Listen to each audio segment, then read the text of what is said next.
A lot of newcomers to Scrabble can be astonished to see you can play some pretty crazy words, from kruth to jaleba to punchki to chi.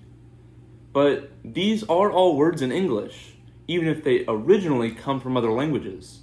In the case of these words, Welsh, Arabic, Polish, and Mandarin respectively. As James Nicole once said, "We don't just borrow words. On occasion, English has pursued other languages down alleyways to beat them unconscious and riffle their pockets for new vocabulary." In this video, let's take a look at a loanword from every language, or at least a lot of them, that eventually made its way into English. We've actually already seen quite a few of these in my video about currencies, so go check that out. And don't worry, Scrabble heads, every word in this list can be played in Scrabble. Let's start with Abenaki, which gave us the word moose. Afrikaans gave us the word apartheid, meaning separateness. Akan gave us the word aki, which is this thing.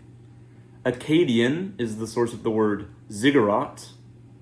Albanian gave us kindarka, a very cool name for a currency and a very useful one in Scrabble. Amharic gave us injera, an Ethiopian bread. Amoy is the source of our word ketchup, which is named after a mix of pickled fish and spices called ketchup, a far cry from the modern ketchup that is technically a fruit smoothie. Our word algebra actually comes from Arabic, from Muhammad ibn Musa al-Khwarizmi's book, Al-Muqtasar fi Hisab al-Jabr wa al-Muqabala. The al-Jabr part means restoration. Al-Khwarizmi is himself the origin of our word algorithm. In general, if a word starts with al, it probably comes from Arabic, since that's the Arabic word for the, and a lot of times we just forgot to take that part off. Think albatross, alchemy, alcohol, alcove, alfalfa, alkali. Alcohol especially is very interesting because it came into Arabic from the Arabic alcohol, which referred to stibnite, a powder of antimony used as a makeup. It was then broadened to refer to all powders obtained by triturating a material, and then to liquids obtained by boiling something down. Thus, ethanol was referred to as alcohol of wine, and the name stuck for this entire class of beverages, with many English speakers today not really remembering where it comes from. Aramaic gave us the word Abba, not the band, but a word meaning father. Armenian gave us Dev, a creature in Armenian mythology. Aymara gave us alpaca. Azerbaijani gave us kapik, another currency that is super useful in Scrabble because it is a Q with no U. Balinese gave us legong, a dance. Bambara gave us shia.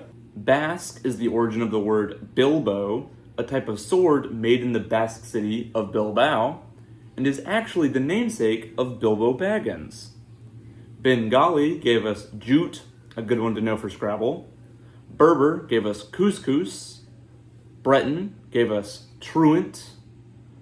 Bulgarian is the source of the word lev, a currency that helps you get rid of your V-tile. Burmese gave us da, the knife, not the character in Morse code. Kauai gave us chuckwalla, a type of lizard. Cantonese gave us wok. Catalan gave us paella. Catawba gave us catawba, as in the type of grape named after the Catawba people. Cherokee gave us sequoia, from the name of the guy who created the Cherokee syllabary, which deserves its own video on this channel. Chinese Pidgin English gave us chopsticks. That's right, Chinese Pidgin English didn't just give us the word pigeon, like I mentioned in this video. It also gave us chopsticks, like chop chop for hurry. Chinook is the source of the word tai, a type of Chinook salmon. Corsican gave us makia, a dense shrubland. Cree gave us muskeg, a marsh. The origin of the word robot is actually from Czech, specifically from Karel Čapek's play Rossum's Universal Robots, with the term coming from the Czech robota, meaning forced labor.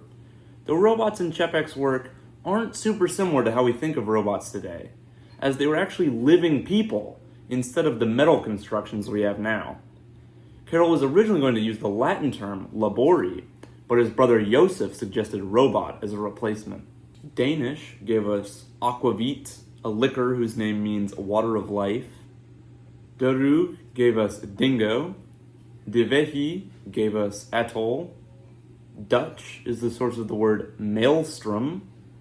Egyptian gave us ka, part of the soul in Egyptian mythology that I mentioned in my video on two-letter words. But what about English? Obviously, all the words in English are in English, but what if we want a word specifically from Old English? A good example would be that. No, not that, like the literal word that. From Estonian, we get kroon, a currency. Etruscan gave us satellite. Finnish is the source of the word palsa, a type of peat mound. Faun gave us voodoo. French is the origin of the word calque, which refers to a word we get by translating a word from another language. The word loanword is actually a calque from the German Leinwort, but then calque is a loanword from French. How ironic. Fulani is the origin of our word yam. Ga gave us kwashiorkor, a type of malnutrition. Gamilarai gave us bilby, this creature. Georgian gave us the word tetri, a currency. German gave us kindergarten, literally children's garden. Greek gave us eureka, meaning I have found it. Greenlandic gave us kudlik, an oil lamp. Guarani gave us capybara. Gujarati gave us sev. Gullah gave us juk. Guna gave us guan, a type of bird.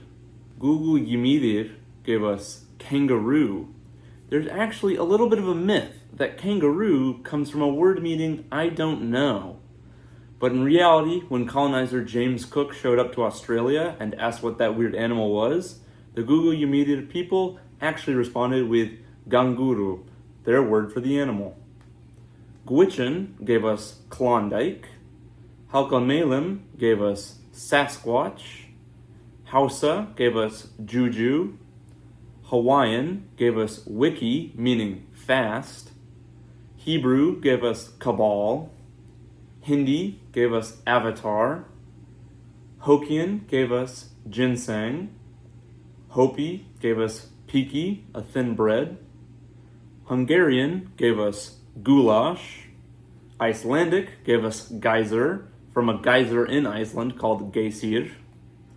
Igbo gave us okra. Inuktitut gave us kayak, or its far more common spelling in English, kayak.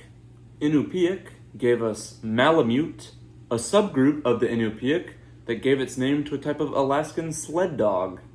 Irish gave us the word whiskey, which comes from the Irish Gaelic ishkabea, which, similar to the Danish aquavit, means water of life. Italian gave us gnocchi, my favorite pasta. Jamaican Creole gave us reggae. Japanese is the source of the word tsunami.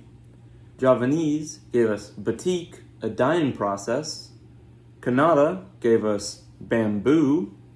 Khmer gave us amok, not to be confused with like to run amok, but like the curry dish. Khoi khoi is the source of the word new. Kikongo is the source of the word mojo. Konkani is the origin of the word vindaloo, one of my favorite Indian dishes, and whose name in Konkani comes from the Portuguese for wine and garlic sauce. Korean is the source of our word taekwondo. Kyrgyz gave us som, a currency. Lakota is where our word TP comes from. Latvian gave us lati, a currency. Lithuanian gave us litai, a totally different currency. Lashutseed gave us geoduck, a type of clam. Malay gave us agar, that stuff in petri dishes. Malayalam gave us calico. Mandarin gave us kaolin, a type of clay. Mandinka is the origin of the word banjo. Maori is where the word kiwi comes from. Mapuche is the origin of the word poncho. Marathi is the source of the word mongoose. Massachusetts gave us skunk. Maya gave us cigar. Mi'kmaq gave us caribou. Mosquito gave us dory, a type of boat. Mongolian gave us horde. Nahuatl gave us axolotl, though it should be pronounced axolotl. Narragansett gave us quahog, a type of clam. Navajo gave us hogan, a traditional house. Nez Perce gave us camas, or wild hyacinth. Nootka gave us potlatch, a gift-giving feast. Norwegian is the source of the word fjord.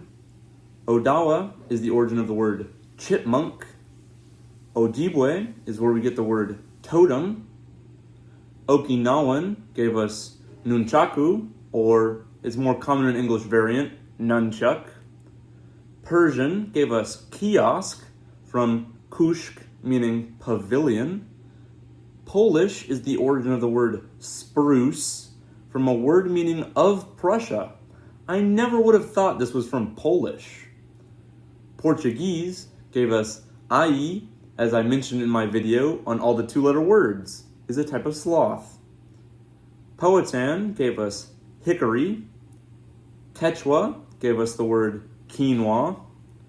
Romani gave us the word pal, from frau, meaning brother. Romanian is the source of the word pastrami. Russian gave us the word babushka. Sami gave us the word tundra, which makes sense given where Sami is spoken. Sanskrit gave us the word candy, from Old French sukar kandi, from the Arabic sukar kandi, from the Sanskrit kandaka, for peace. Scots gave us the word gumption. Scottish Gaelic gave us the word claymore, which comes from claidmore, meaning great sword or great cleaver. Serbo-Croatian gave us vampire. Shawnee gave us wapiti, or maybe wapiti. I'm not exactly sure. My Shawnee is a little rusty, but I know for a fact it means a type of elk. Shoshone gave us poganip, a type of fog. Sinhalese gave us Dagobah, a Buddhist shrine, not to be confused with Dagobah. Somali gave us Garanik, a type of antelope. Spanish gave us the word telenovela. Swahili is the source of the word safari, meaning journey. Swedish gave us the word rutabaga. Tahitian gave us the word tattoo. Taino gave us the word canoe. Tajik is the source of the word samoni, a currency. Tamil gave us the word curry. Telugu gave us the word bandicoot, from pandikoku, meaning pig rat. Temni gave us the word cola. Thai is actually the source of the word bong, which I never would have thought came from Thai. It feels more like an onomatopoeia or something. Tlingit gave us the word hooch, or as it's better known, moonshine. Tongan gave us the word taboo. Tswana gave us the word tsetse. Tupi is the source of the word piranha. Turkish gave us the word baklava. Turkmen gave us the word manat, a currency that is a cognate of the English money. Twana gave us kokanee, a type of fish. Ukrainian is the source of the word paska, a traditional Easter bread. Unami gave us shupak, a waterproof boot, whose spelling was altered to better fit the English word shoe. Urdu is the source of the word masala. Uzbek gave us caracal, a type of sheep. Vietnamese is the source of the word pho. Welsh is the origin of corgi. Wolof gave us jive. Wu is the source of mahjong. Kosa gave us indaba, a meeting of tribes. Yiddish gave us chutzpah. Yoruba gave us orisha, a deity. Yupik gave us mukluk, a type of boot. And Zulu gave us impala. And I guess I can't forget Latin, which directly or indirectly gave us most of English's vocabulary. Like, for example, pneumono-ultramicroscopic silicovolcaniconiosis, with some help from Greek, of course. Sadly, you can't use this one in Scrabble, despite my petitions. They still don't make big enough boards to fit it. It can be very cool to see where the words we use come from. I hope, by watching this, you're able to find out the origin of a word you already knew, or learn some new words that'll elevate your Scrabble game. If I left out your favorite language, or missed a really cool word that has made its way into English, please leave an angry comment down below. But it is also important to acknowledge what this map actually represents: imperialism. Take, for instance, many of the languages indigenous to the Americas. The fact that words from these languages exist in English represents the vicious genocide done by settlers, killing people, stealing land, and taking a word or two while they were at it. Nowadays, if you hear the name of a tribe used in English, it is typically used to refer to swaths of stolen land like Dakota, Illinois, or Massachusetts, or even to the weapons that the United States is using in its genocides today, like Apache or Chinook. As much as I love to see the influence other languages have had on English, I would far rather see the preservation of other languages, cultures, and peoples. This video took a lot of work to make, from planning and researching, to scripting, to filming, to editing, to drawing this beautiful, beautiful map. I would really appreciate it if you would support this channel by giving this video a thumbs up and subscribing to get notified for future videos. And have a nice day.